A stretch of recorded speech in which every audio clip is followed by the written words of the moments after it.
আসসালামু আলাইকুম ভিউয়ার্স, এটি একটি বেবি হেডব্যান্ড বা হেয়ার ব্যান্ড আমরা যেটাই বলি না কেন। ভীষণ সুন্দর আজকের এই হেডব্যান্ডটি আমি করে দেখাবো কিভাবে করতে হবে। আর এখানে আজকে আমি যে পুঁতিগুলো লাগিয়েছি আমি আজকে সেটাও দেখিয়ে দিয়েছি ভিডিওর মধ্যে যে কিভাবে পুঁতিগুলো লাগাতে হবে। অনেক আপুরা বলে থাকেন যে কিভাবে পুঁতি লাগানো হয়েছে দেখিয়ে দেওয়ার জন্য।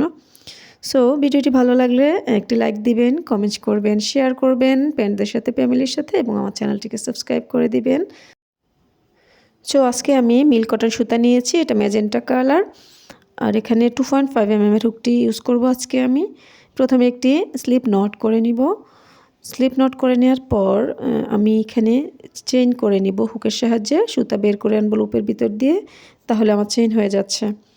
তো এটি আমি পিতার কাজ করছি, যেহেতু এটা উলের সুতা, মোটা সুতা, সেহেতু এখানে চেইনের মতো করে নিলেই পিতার কাজটি হয়ে যাবে।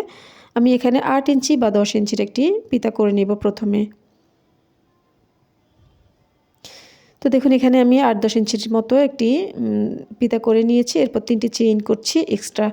এই 3টি চেইন এবং হুকের মধ্যে প্যাচ নিয়েছি, দেখতেই পেয়েছেন। এই 3টে চেইন বাদ দিয়ে 4 নাম্বার চেইনের ভিতরে আমি একটি ডাবল ক্রোশেট করে নিয়েছি।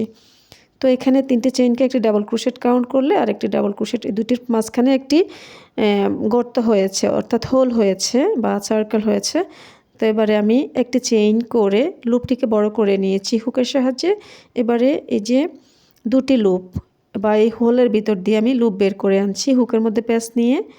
একবার, দুবার লুপ বের করে আনলাম, 3 বার, 4, 5,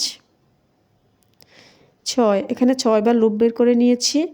এবারে প্রথমে দুটি লুপ ছেড়ে দিচ্ছি। এরপরে দেখুন হুকের মধ্যে একটি লুপ হয়েছে আর এপাশে দুটি লুপ, টোটাল 3টি লুপ ছেড়ে দিয়েছি।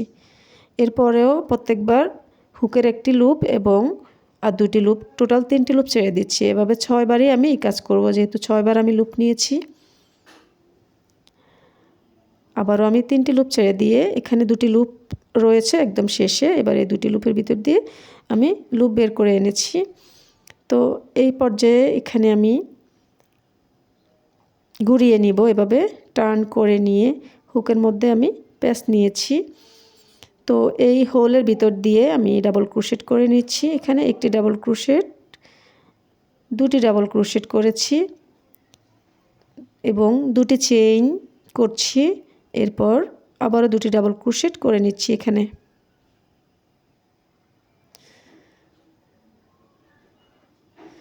তো দুটি ডাবল ক্রোশেট, দুটি চেইন, দুটি ডাবল ক্রোশেট করার পর আমি আবার এই হোলের ভিতর দিয়ে লুপ বের করে আনছি প্রথমবারের মতো। তো দুবার নিয়েছি, 3 বার, 4 বার,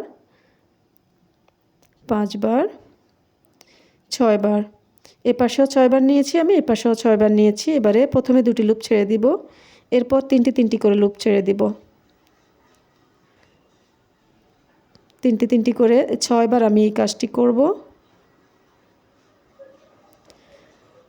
প্রত্যেকবার এভাবে করে শেষে দুটি লুপ থাকবে। এবারে শেষে দুটি লুপের ভিতর দিয়ে আমি সুতাকে বের করে নিয়ে আসব হুকের সাহায্যে। এরপর 3টি চেইন করছি এবং এভাবে ঘুরিয়ে নিচ্ছি, অর্থাৎ আমি ব্যাক পার্টে চলে এসেছি। এবারে যে 2 চেইন স্পেস আছে এই জায়গাতে আমি একটি ডাবল ক্রোশেট করব, একটি ডাবল ক্রোশেট, দুটি চেইন এবং একটি ডাবল ক্রোশেট।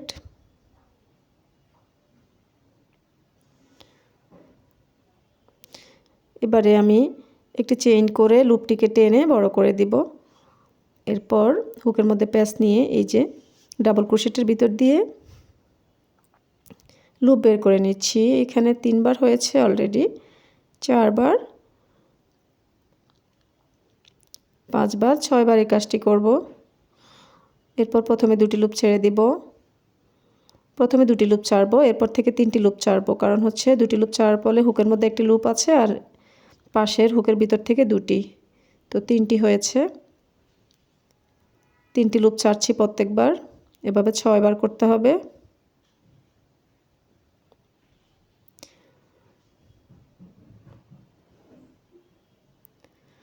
তো এবারে শেষের দুটি লুপের ভিতর দিয়েও আমি লুপ বের করে আনবো। এরপর ঘুরিয়ে নিব। ঘুরিয়ে নেওয়ার পর এখানে আমি ডাবল ক্রোশেট করব। এখানে দুটি ডাবল ক্রোশেট করব, দুটি চেইন করব, আবার দুটি ডাবল ক্রোশেট করব।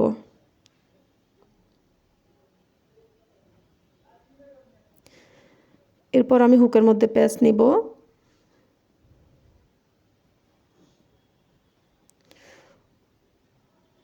হুকের মধ্যে প্যাচ নিয়ে এই মাঝ বরাবর ডাবল ক্রোশেটের ভিতর দিয়ে আমি লুপ বের করে নিব।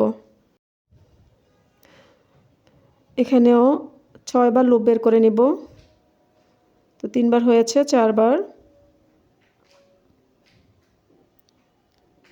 5, 6। এবারে প্রথমে দুটি লুপ ছেড়ে দিব, এরপর 3টি করে লুপ ছেড়ে দিব। প্রত্যেকবারই আমি 3টি করে লুপ ছেড়ে দিচ্ছি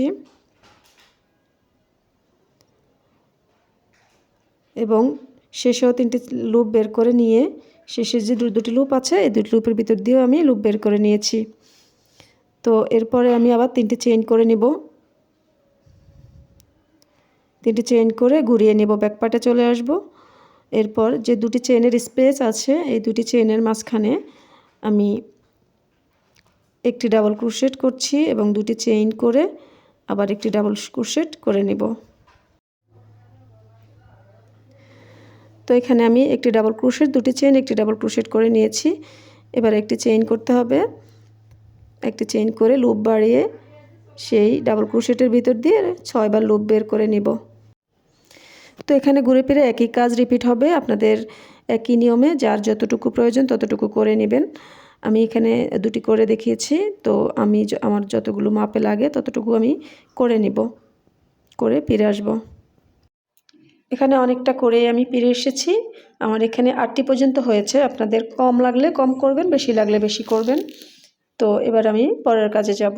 একটি চেইন করে ঘুরিয়ে নিব এবং এখানে যে ডাবল ক্রোশেটের উপরে স্লিপ স্টিচ করে দিব। এরপরে পরের ডাবল ক্রোশেটের উপরে স্লিপ স্টিচ করে মাঝখানে যে দুটি চেইনের স্পেস আছে আমি সেখানে চলে যাব। এখানেও আমি একটি স্লিপ স্টিচ করে তারপরে মাঝখানে চলে গেলাম। এবারে আমি যে প্রথমে যে চেইন করেছিলাম পিতার জন্য, শেষেও চেইন করে নিব পিতার জন্য। তো ওইখানে আমি 8 থেকে 10 ইঞ্চি চেইন করেছি, এখানেও 8 থেকে 10 ইঞ্চির ভিতরে চেইন করে নিব পিতার জন্য।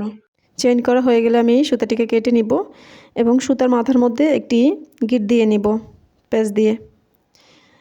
তো এভাবে সুতাটিকে গিট দিয়ে তারপরে কেটে নিব। ঠিক অপর প্রান্তের পিতাটিকেও আমি গিট দিয়ে নিব, গিট দিয়ে সুতাটি কেটে নিব। তো হয়ে গেল। এবার আমি পুঁতি লাগাবো এবং কাঁথা শিলা যে সুই সুতা, সেই সুই সুতা নিয়ে নিয়েছি আমি পুঁতি লাগানোর জন্য। যে কোনো এক প্রান্ত থেকেই আমি কাজ শুরু করতে পারবো। তো ওই প্রান্ত থেকে আমি কাজ শুরু করছি। প্রথমে এক পাশ থেকে সুই আমি নিয়ে সুইয়ের মধ্যে পুঁতি নিয়ে এরপর পেছনের দিকে আমি সুইটিকে নিয়ে গিট দিয়ে দিব। প্রথমটিতে গিট দিয়ে দিতে হবে, নাহলে খুলে যাবে। তো অনেক আপুরা জিজ্ঞেস করে থাকেন আপু পুঁতি কীভাবে লাগিয়েছেন, সেজন্যই আমি এটা দেখিয়ে দিচ্ছি। তো প্রথম পুঁতিটি আমার লাগানো হয়ে গেছে, এবার দ্বিতীয় পুঁতিটি আমি লাগিয়ে নিব। একইভাবে নিচের থেকে সুই উঠিয়ে আমি পুঁতি দিয়ে তারপর আবার পেছন দিক দিয়ে সুইকে বের করে নিব। তো এর পরেরটিতেও আমি সেমভাবে নিচের থেকে সুই ঢুকিয়ে এখানে পুঁতি লাগিয়ে আবার পেছনের দিকে আমি দিয়ে দিচ্ছি। এভাবে সবগুলো পুঁতি লাগিয়ে নিব। তো পুঁতি লাগানো শেষ হয়েছে আমার, দেখতেই পাচ্ছেন কত সুন্দর একটি কাজ হয়েছে। ভিডিওটি ভালো লাগলে ভিউয়ার্স একটা লাইক দিবেন, কমেন্টস করবেন, শেয়ার করবেন আর আমার চ্যানেলটিকে সাবস্ক্রাইব করে দিবেন। আল্লাহ হাফেজ, আসসালামু আলাইকুম।